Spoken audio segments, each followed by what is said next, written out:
In today's episode of the podcast, I'm actually going to talk to you about the 10 things that I didn't know were going to happen in my healing journey.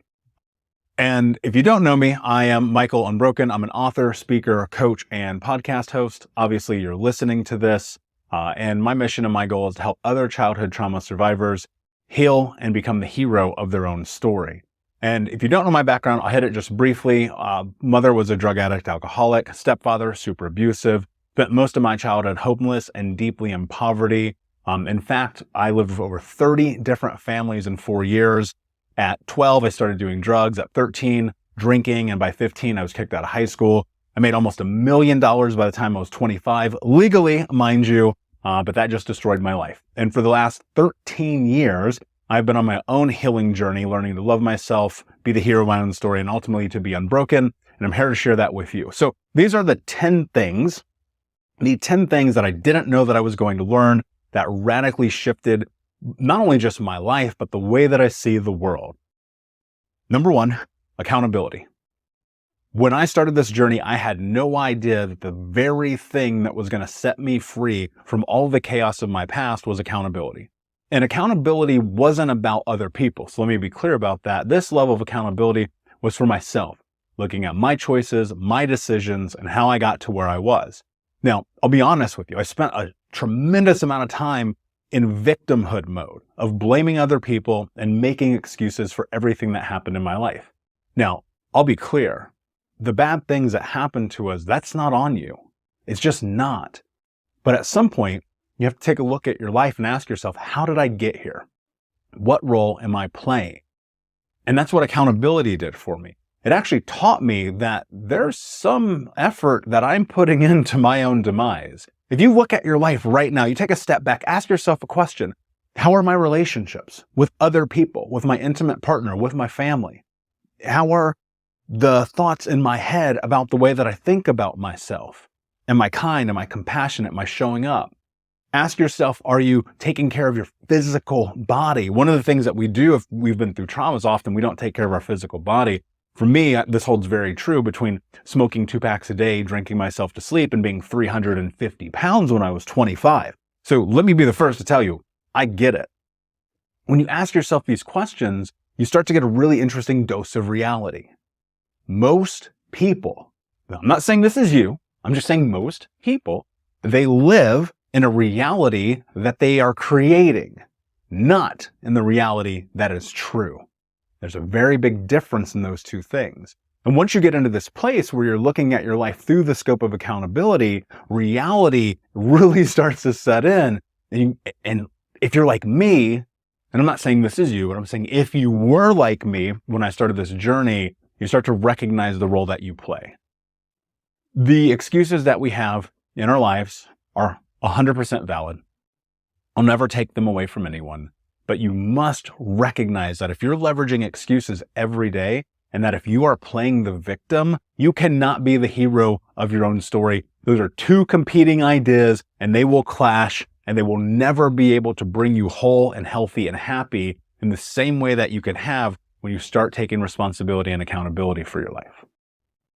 Number 2 is self-love. I know that people talk about self-love in the healing journey. I know that they talk about this idea that as you go down the path, you'll figure things out about yourself, you'll grow as an individual, so on and so forth. We know that. I know that. You know that. What I didn't understand is how true it would be.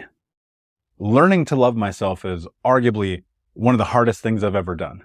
When I look back and I measure this journey, the self-love game really caught me off guard. Because I went from this place in my life where I wasn't taking care of myself. I wasn't doing the things I needed to do. I wasn't living life in accordance with my wants, needs, interests, and values. And then suddenly what started to happen is I realized like the little things were self-love. What would happen if I would wake up in the morning and just brush my teeth, not eat the chocolate cake for breakfast, not beat myself up when I made mistakes? A lot of you guys, you got to hear me here. You're beating yourself up over nothing. You are destroying yourself for no purpose. And it's taking away from all of your potential, your happiness, your love, your joy, all the anchor points in your life that really can define a revolution internally that will change you forever.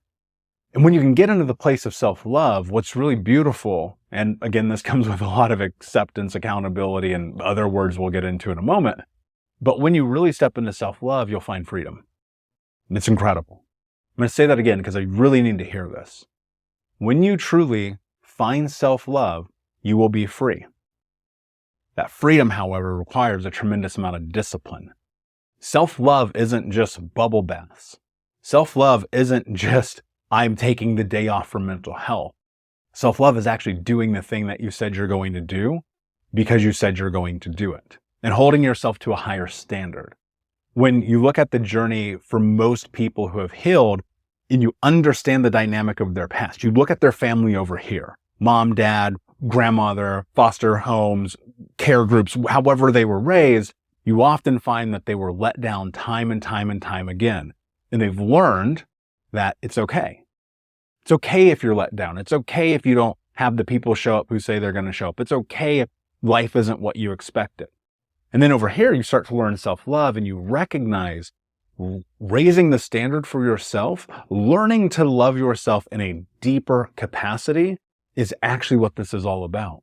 And when you raise your standard, you find out that doing what you said you were going to do, showing up, playing all out, and living life as the person you choose to be, like that is the journey.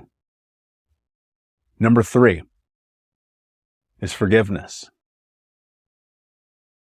It's a very difficult word for many people. You know, when I was 4 years old, my mother cut off my right index finger. Talking about multiple surgeries, multiple skin grafts. I can't feel it. I'm missing half the nail. And it is a scar that is a part of my life. I see it every day. And arguably, probably the number one question that people ask me when I'm a guest on a podcast or a speaking event, or even when I'm coaching, they go, well, did you forgive your mother? And the answer is yes. Did I forgive my stepfather? 6'4", 220, who knows how much this guy weighed, beating up a 7-year-old. Did I forgive him? Yes. My grandmother, super racist. Weird. I know, I'm biracial, black and white. What am I doing with a racist grandma? It was America, Indiana in the 80s. It is what it is, right? Did I forgive her? Yes. But most importantly, I've forgiven myself. And forgiveness takes this really beautiful turn in your life that leads you down a path of unbelievable happiness and joy. Not that that's the goal, because you're not always going to be happy. Some days life just sucks. You know this, I know this, right? I'm not going to lie to you. But with forgiveness is freedom. And there are certain acts, the actual acts, that I don't know that I will ever forgive. But the people, I do. Why? Because I need it too. Because I'm going to make mistakes. I'm going to mess up. I'm going to be out of my moral character. I am going to do things I wish I didn't do. And in that, I'm going to hope that people will forgive me as well. And the old adage, as it goes, an eye for an eye makes the world blind. Or attempting to hold a grudge against someone else is like giving them poison and expecting them to die when it's actually you. I know I just butchered that, but you know what I mean. I can never remember that quote, oddly enough. And yet I forgive myself because it's fine. It doesn't actually matter in the scheme of things. Number 4, patience. Patience, patience, patience. The ability to delay gratitude is one of the greatest tools that I have put in my tool belt as not only a healing professional, but someone on this journey. Like, the ability to be patient and delay gratification will change your life forever. I had no idea this was going to happen. If I go back and I look at my life and I assess my need for immediacy in everything, in relationships, in friendships, in family, social dynamics, in work, in career, in all the things that I was trying to do when I was younger, I needed it now. It filled a gap, whatever the it was.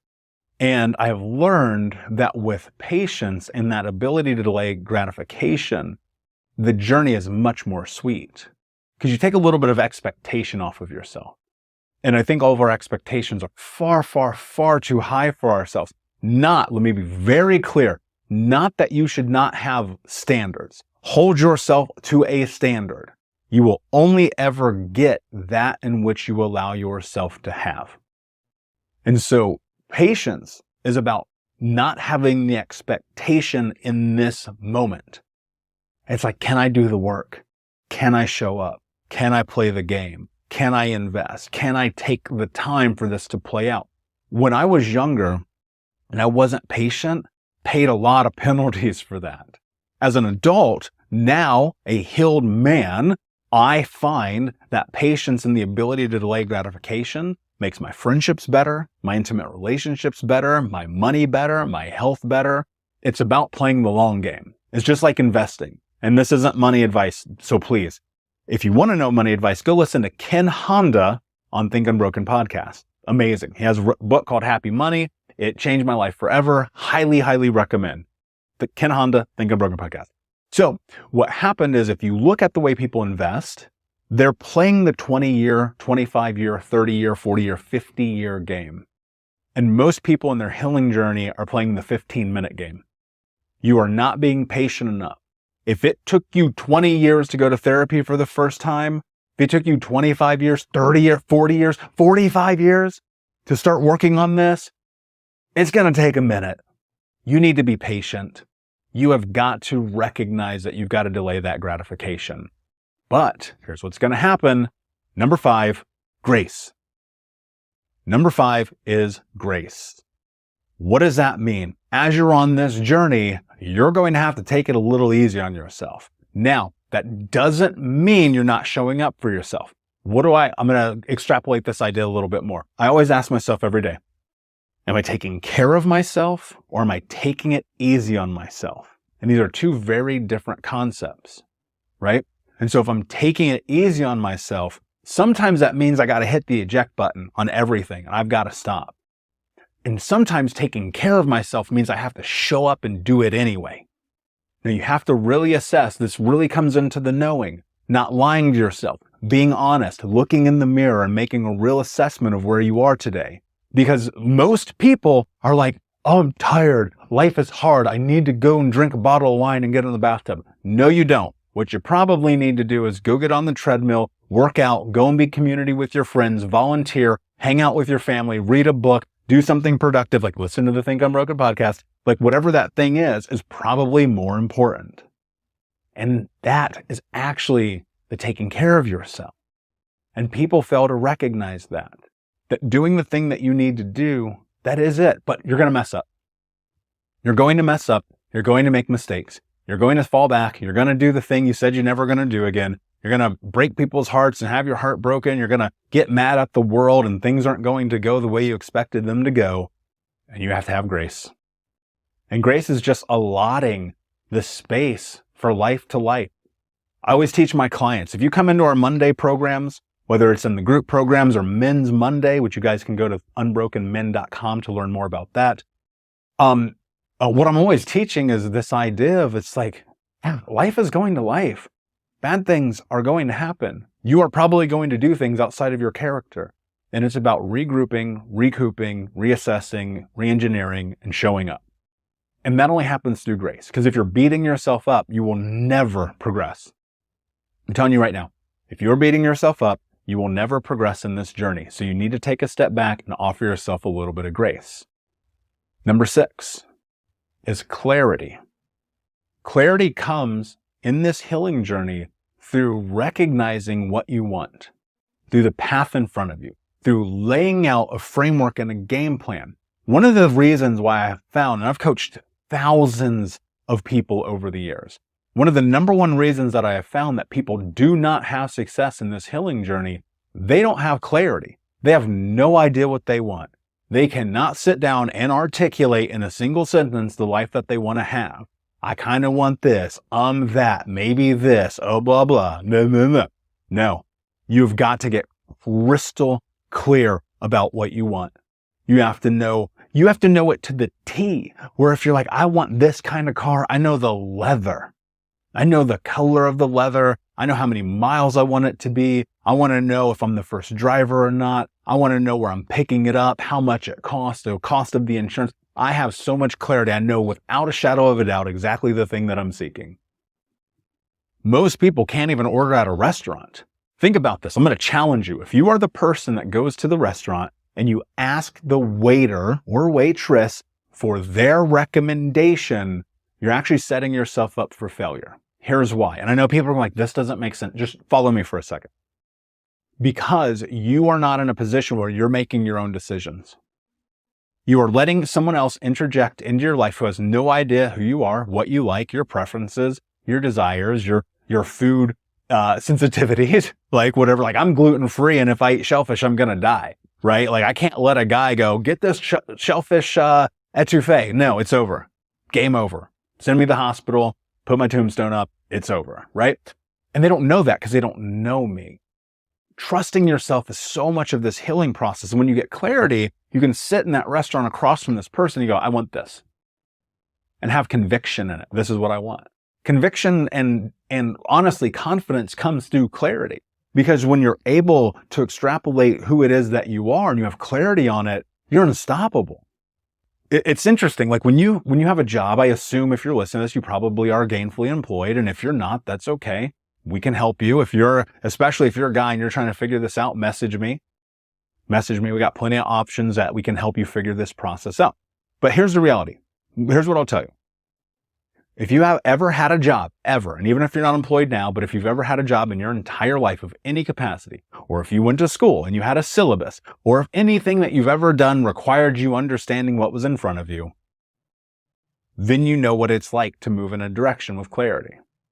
You get a job, you go in, and they break down everything that you can expect, right? And you go, is this what I actually want? Yes or no? You take the job, you go do the thing. That's clarity. You know exactly what's in front of you. However, in most people's lives, they can't articulate what they want, and so they never get it. They don't talk about the relationship they want.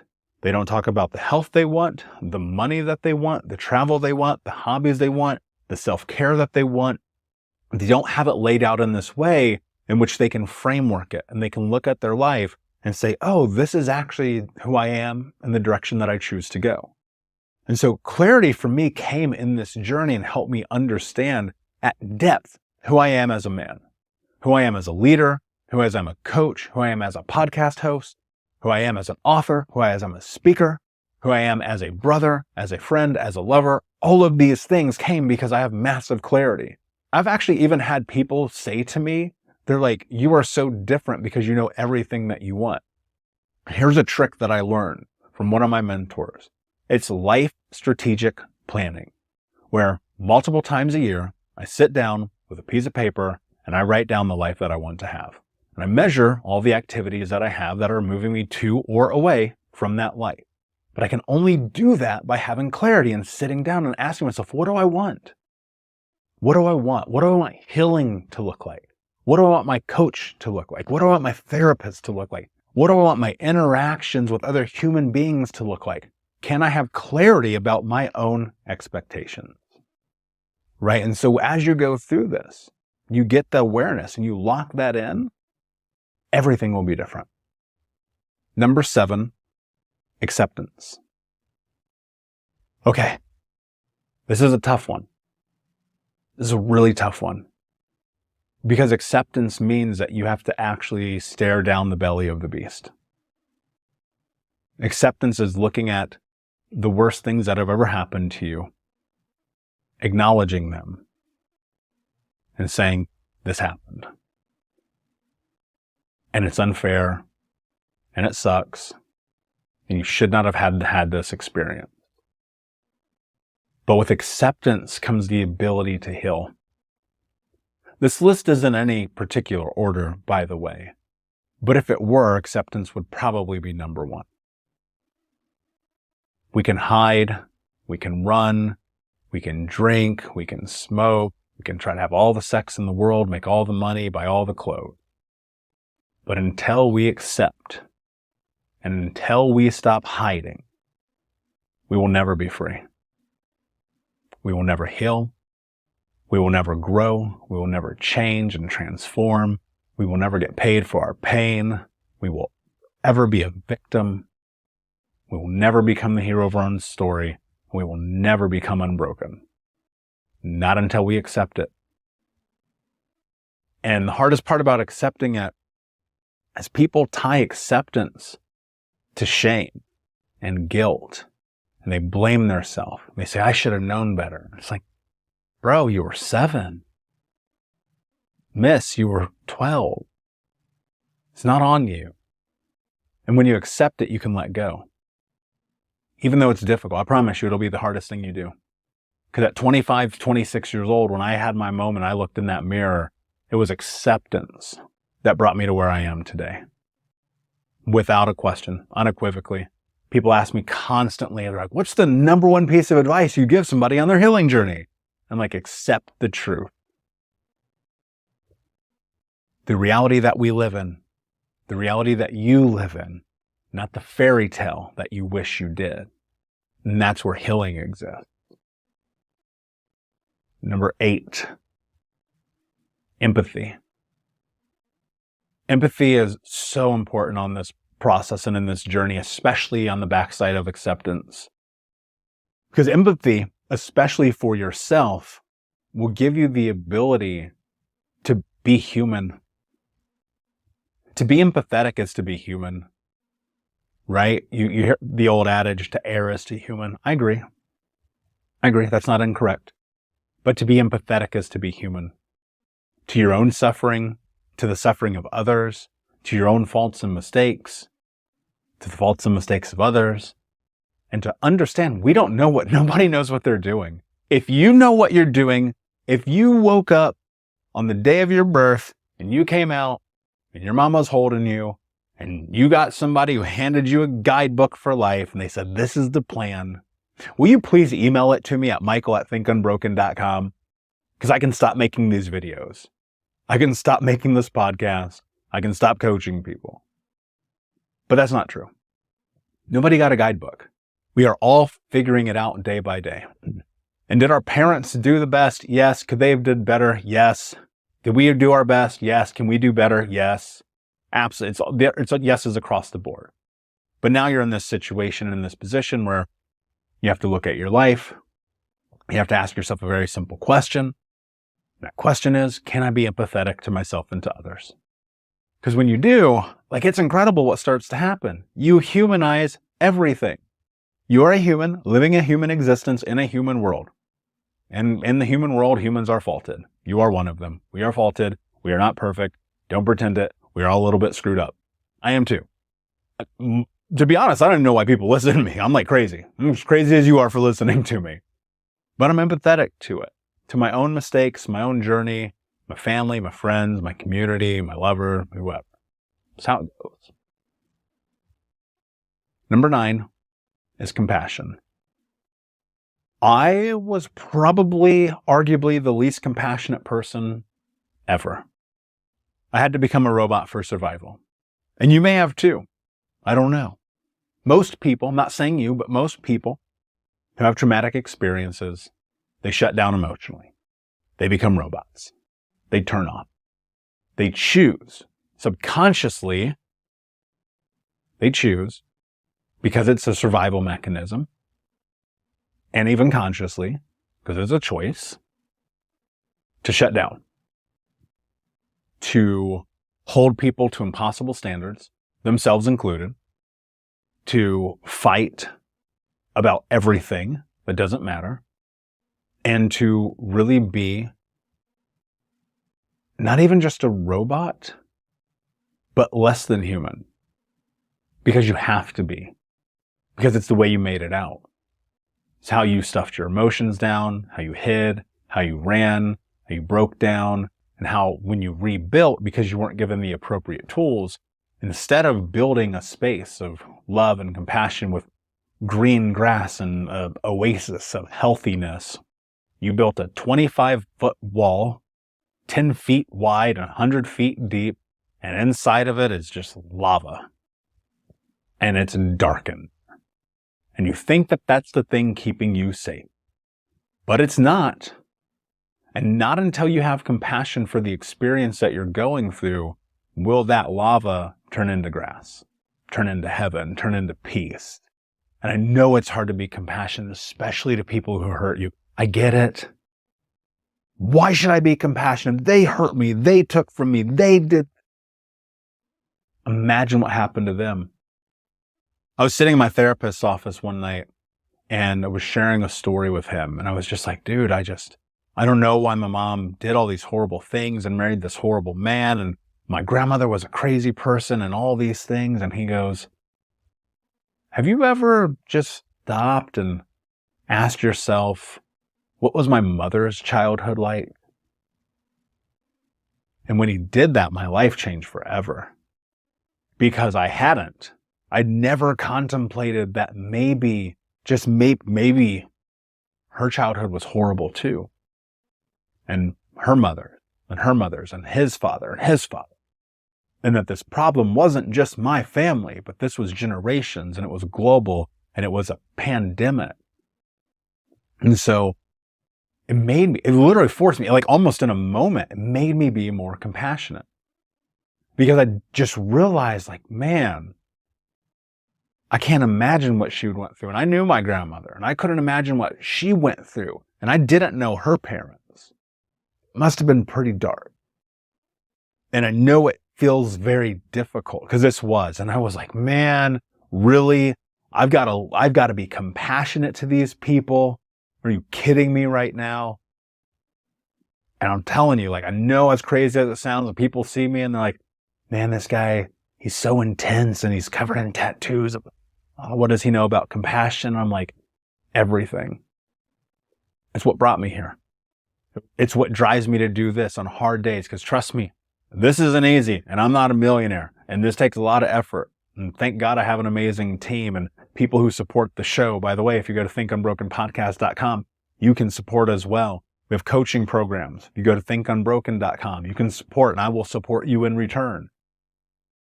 And so being compassionate allows me to show up every single day. And finally, number 10, and I never would have guessed this was coming, is fearlessness. Number 10 is fearlessness. When you start healing, you recognize something. If you're really paying attention, like you look back here at the past and you really look at it, and you look over here at the future and you really look at it, one of the things that happens is you understand one unequivocal truth. That the worst thing that has ever happened to you has already happened. And it allows you to sit fear to the side, to step into your journey, to choose to be the hero of your own story, and to do whatever it takes. Now, of course, there's moments of being scared. I mean, I'm scared all the time. It's a part of it. Is this going to work? Is this not going to work? Is that going to take off? Will it not take off? Am I going to lose a lot of money? Am I going to lose that relationship? Like, it's a part of it. Fearlessness allows you to continue forward even in those moments, because you choose to not be a victim to the unknown, but instead to take the reins, walk down the path, and see what's on the other side. And these 10 things, while they seem like just words, when you start to assess your journey and you look at what is really happening in your life, will free you. They truly will. And there'll also be markers on the path. And you'll be able to ask yourself more and more every single day about how you got to where you were. And as you check off each one of these markers, you will recognize the growth of the journey. And so my hope for you is that you take this information and you look at your life and you look at everything that you've been through leading to this moment and just simply ask yourself, have you experienced these 10 things? And if not, and if you haven't, what do you need to do to have the life that you want to have? That said, my friends, thank you for being here. Thank you for listening. Thank you for watching if you're on YouTube. Remember, go to thinkunbrokenpodcast.com for this and more episodes. Check out thinkunbroken.com to join our groups, including Men's Monday, which is a private men's group for coaching, healing, and growth. And until next time, my friends, be Unbroken. I'll see you.